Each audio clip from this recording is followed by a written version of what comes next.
వికారాబాద్ జిల్లా కలెక్టర్ కార్యాలయంలో దళిత బంధు సాధన సమితి జిల్లా కమిటీ ఆధ్వర్యంలో ధర్నా నిర్వహించి సబ్ కలెక్టర్ లింగయ్య నాయక్ కి వినతి పత్రం ఇవ్వడం జరిగింది. దళిత బంధు సాధన సమితి జిల్లా కన్వీనర్ ఎరన్పల్లి శ్రీనివాస్, సలహాదారులు ముజుహిద్పూర్ పెంటయ్య, రామన్న మాదిగ, దేవినూనిగూడ వెంకటన్నలు, అశోక్, కో కన్వీనర్ చౌడపూర్ వికారాబాద్ జిల్లా శ్రీనివాస్ కుమార్ మాట్లాడుతూ గత తెలంగాణ రాష్ట్ర ప్రభుత్వం ప్రతిష్టాత్మకంగా చేపట్టిన పైలట్ ప్రాజెక్టు క్రింద చేపట్టిన దళిత బంధు రెండో విడతగా కలెక్టర్ ఆధ్వర్యంలో లబ్ధిదారులను గుర్తించి ఎంపిక చేసి దళిత బంధు అకౌంట్ మరియు బెనిఫిషియర్ ఐడి కూడా ఏర్పాటు చేయడం జరిగింది. తదనంతరం ఎలక్షన్ తర్వాత కాంగ్రెస్ ప్రభుత్వం వచ్చిన తర్వాత లబ్ధిదారులకు నిధులు విడుదల చేయాల్సి ఉండగా ఇటు విషయాన్ని ఎటువంటి ఊసు ఎత్తకుండా దళితులకు ఉపయోగపడే సంక్షేమ కార్యక్రమాన్ని నీరుగార్చే ప్రయత్నం చేస్తా ఉన్నదని, కాబట్టి ఇది సరైన పద్ధతి కాదని, స్వాతంత్ర్యం వచ్చి 78 సంవత్సరాలు పూర్తయినా కూడా దళితులకు ఎటువంటి ఆర్థిక స్వేచ్ఛ ఇవ్వడానికి ఇప్పటికీ రాలేదని, ఇటు విషయాన్ని ప్రస్తుత ప్రభుత్వం ఇటువంటి ఆలోచన చేయకుండా ఎంపికైన దళిత బంధు లబ్ధిదారులకు వెంటనే నిధులు విడుదల చేయాలని, లేని పక్షంలో తెలంగాణ రాష్ట్ర వ్యాప్తంగా పెద్ద ఎత్తున రోడ్డుపైకి వచ్చి ఆందోళన కార్యక్రమాలు చేపడతామని, దళితులను దగా చేస్తారా, దళిత బంధుపై రాజకీయ రంగులు పోయకండి, దళితుల అభివృద్ధి ధ్యేయంగా ప్రభుత్వాలు పనిచేయాలి, కలెక్టర్ ఆధ్వర్యంలో ఎంపిక చేయబడిన దళిత బంధు నిధులను వెంటనే విడుదల చేయాలి, దళిత బంధు నిధులు విడుదల చేసి వారి జీవితాలు వెలుగు నింపాలి, చేయలేని పక్షంలో తెలంగాణ రాష్ట్ర వ్యాప్తంగా పెద్ద ఎత్తున ఉద్యమాలు చేపట్టడానికి కూడా వెనకడుగు వేసేది లేదని ఈ సందర్భంగా గుర్తు చేస్తా ఉన్నాం. ఈ కార్యక్రమంలోని కో ఎల్ దత్తు, డబ్బు శ్రీనివాస్, శేఖర్,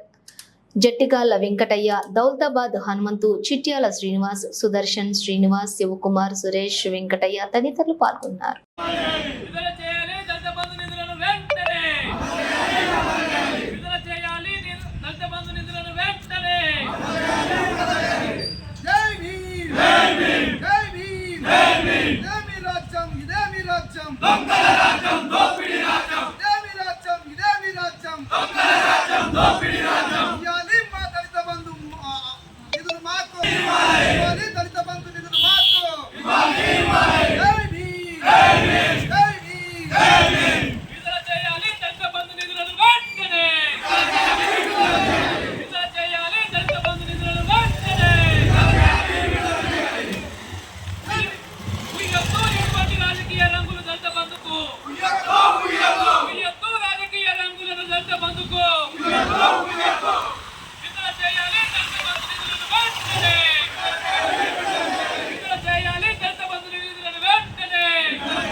బాబాసాహెబ్ అంబేద్కర్ గారు కల్పించినటువంటి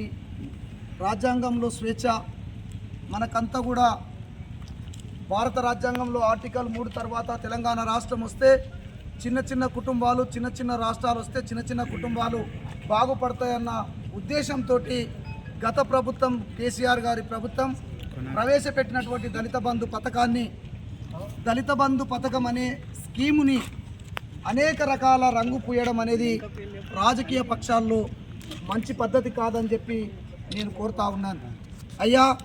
ఈ దేశంలో